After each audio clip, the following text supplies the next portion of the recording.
Hi students, I want you to use this when you take your test today. This is for your Chapter 7 test, and this will help be a nice review. And I set up little reminders. This I actually set it up. If you look at number 1, I set up the problem for your test. So for your vertical angles on your test, it's going to be 107 degrees and then 3x minus 4, that's a 4.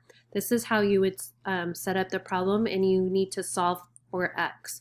So you're going to bring your 4 to the other side and change the sign, and then you will then divide by 3 to get x.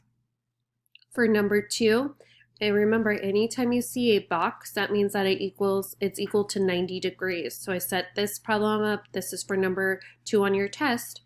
It's 3x plus 2x equals 90. And the same thing again, you need to solve for x. So you're going to combine your like terms and then take 90 and divide it by your combined terms to get your answer for x.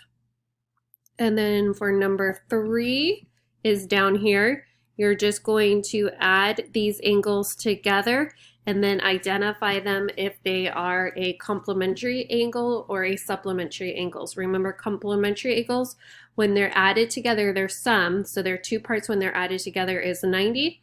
And then on a supplementary angle, when the two angles are added together, their sum is 180. So you're going to put the degrees in this one and then tell me what the name of the angle is for your test. And there's only 7 questions on the test.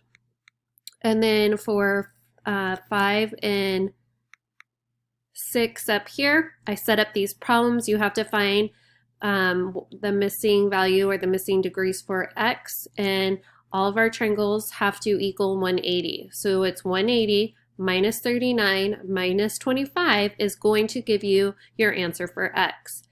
Same here. Remember, the box I said is always 90. So you do 180 minus 90 minus 45 to get your answer for x. And then your last 2 problems I set down here, and these are for your quadrilaterals, and quadrilaterals are always equal to 360. So use this along with your test, and you guys are going to do great. Good luck.